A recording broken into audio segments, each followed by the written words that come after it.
so much for being here tonight. This is the biggest crowd yet. And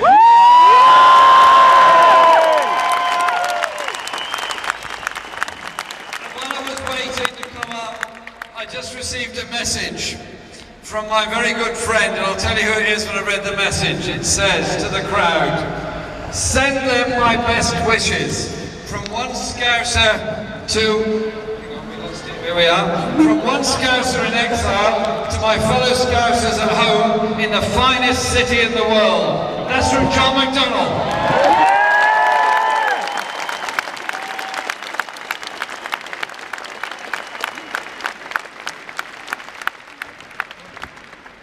Thanks for being here. This is a campaign about, on one level, the leadership of the Labour Party, but it's also a campaign about the way we do politics in our society. Is it to be the politics of an elite decided between an elite and the media elites in this country, or is it to be a politics of people expressing their views, their hopes, their aspirations for this generation and the next generation?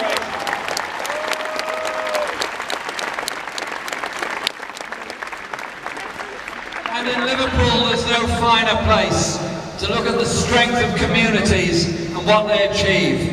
The first time I ever spoke here in Liverpool was in the 1980s, during the miners' strike. Then we had rallies here in St George's Hall. Then I was here with the dockers during the heroic struggle they put forward.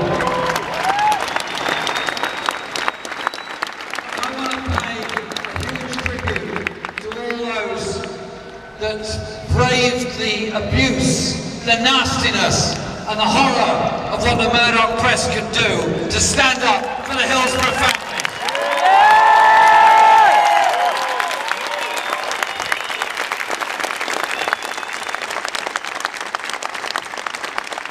And I'm really proud of the work that a lot of people did on that. Not least my good friend Steve Rotherham, as one of your MPs paid for the blacklisted workers.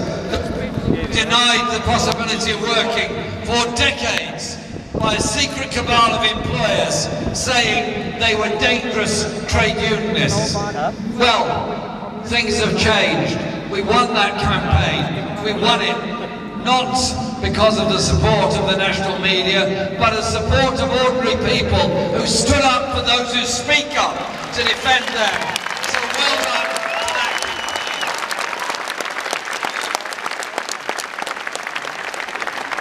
Steve quite rightly talked about the Hillsborough campaign. He's absolutely right about that. But there's some other unfinished business. We need a proper, open, public inquiry into what happened in Aubrey. There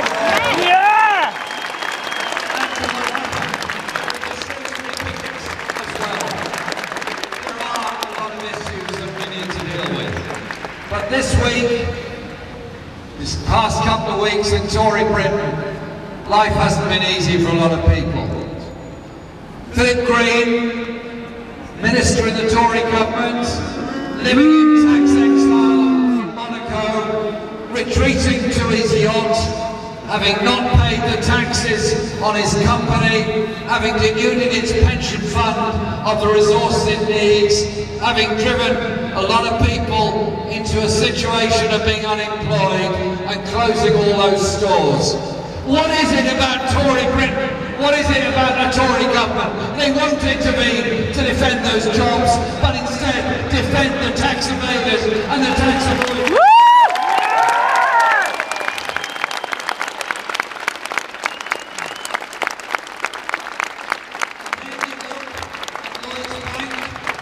Profits gone up 101% in 1 year to over 2.5 billion. Most companies that make those levels of profits, those great profits are made on the backs of those that have worked. Normally they'd say, well, we'll give a bit of bunts to somebody in response. No, what's their response? To lay off hundreds, if not thousands, of their workers and close their branches. Tory Britain is what it's about when the profits go up and the jobs are lost as a result. 1 result of it. It should be the other way round. But this week, the Lloyds Bank profits gone up 101% in 1 year to over 2.5 billion. Most companies that make those levels of profits, those great profits are made on the backs of those that have worked. Normally they'd say, well, we'll give a bit of bunts to somebody in response. No, what's their response? To lay off hundreds, if not thousands, of their workers and close their branches. Tory Britain is what it's about when the profits go up and the jobs are lost as a result of it. It should be the other way round.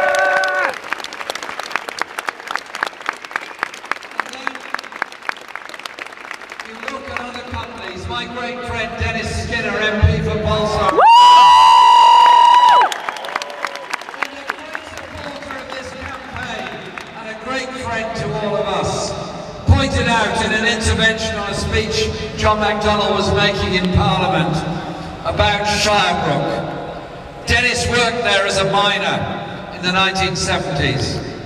There was then pay, decent pay, there was a full union membership, there was a community around the pit, there was a strength, there was a confidence about that community.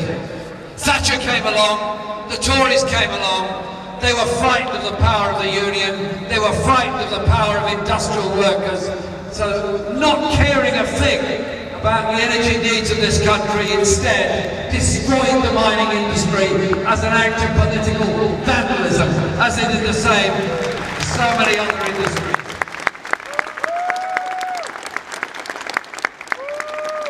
And what has then happened to that site? What has then happened to Shirebrook?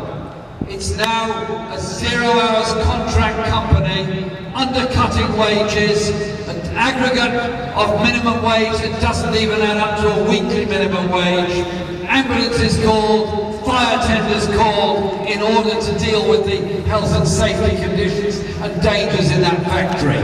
What is it about deregulated, high-profit, unequal Tory Britain that we tolerate that kind of thing?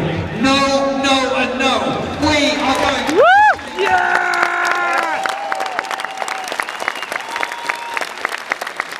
So we're not going to allow them to blame the grossly exploited workers, be they people that live down the road or migrant workers that have made their homes here. We bring unity of all workers against companies like that and what they're doing.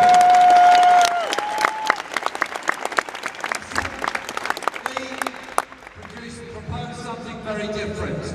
Workplace 2020, a policy we're developing which will require companies with more than 250 employees to negotiate with representative trade unions on wages and conditions.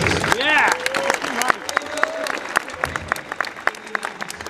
We will end the indignity of tribunal fees.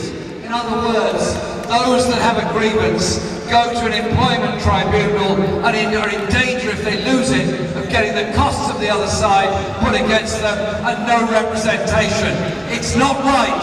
Access to justice should not be based on the deputy.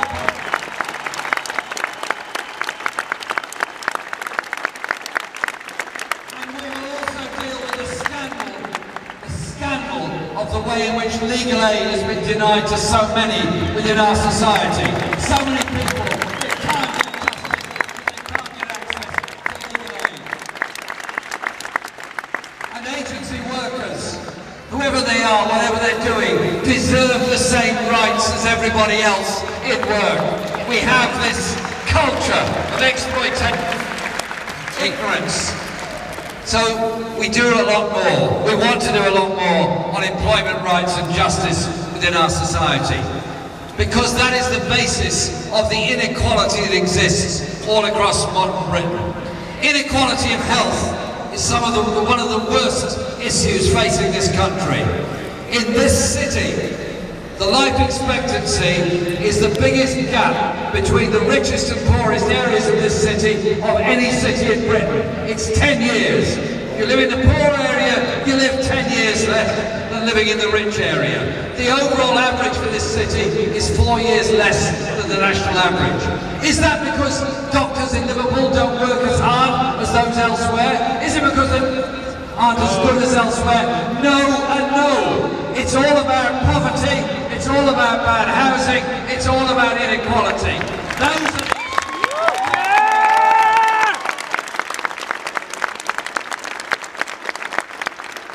and the mental health crisis that's facing this country has to be addressed. 1 in 4 of us in our lifetime are going to go through a period of deep stress, mental health conditions.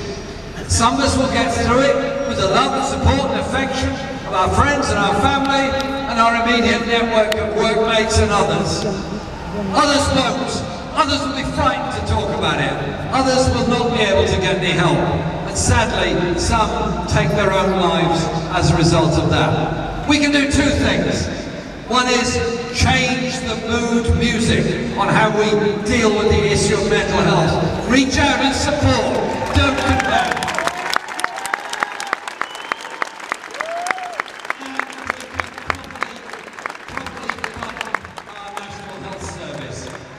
Social Care Act is a conveyor belt for privatisation within the National Health Service, requiring 49% of all services to be put out to private contract. Not right, not necessary, and designed to reduce our great, wonderful National Health Service, free at the point of use as a human right, to a health service of last resort.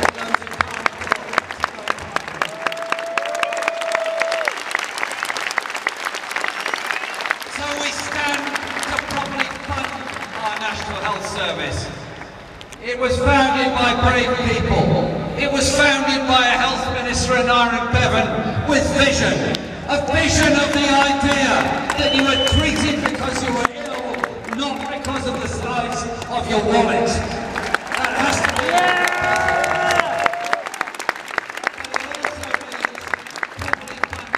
adult social care, so you don't end up with an email war between local government and the NHS about who will not treat somebody.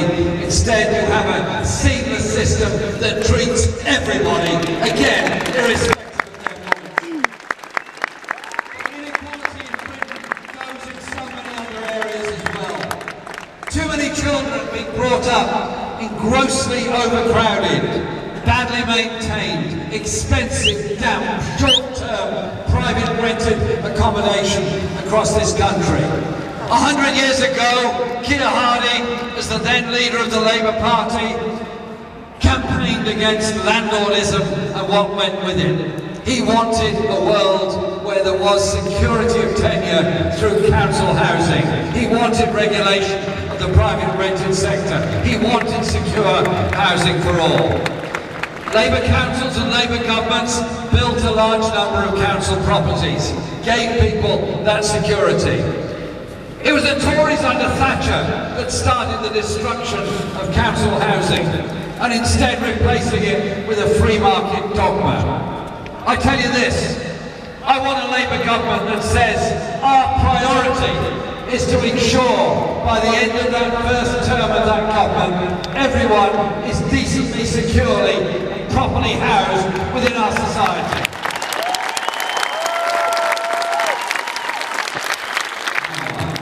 Why do we allow students to leave university with debts of over £50,000 a year? Other countries don't do it that way. They instead see education as something that's a good for all of us. If any one of you goes to college and becomes a good engineer, well done, you've become a good engineer. Well done all of us, we've helped you become a good engineer. We all benefit with a safer train, a safer car, a safer plane, a safer building.